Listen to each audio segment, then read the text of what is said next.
Okay, for example, you maintain the one material A, vendor, vendor B. Okay, purchasing organization. Let's take it.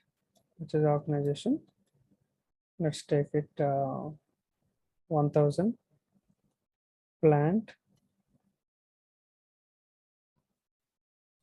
1001. Okay. Now you maintain the price. Okay. Now you maintain the price of $30. Okay.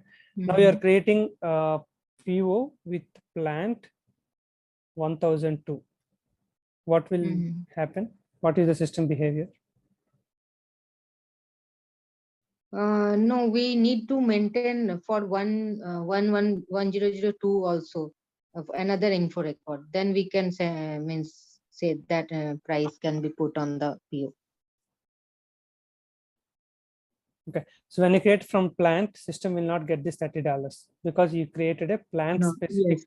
1001.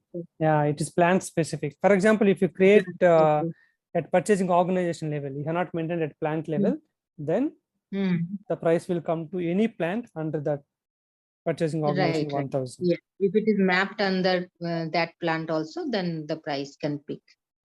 Okay. So for example,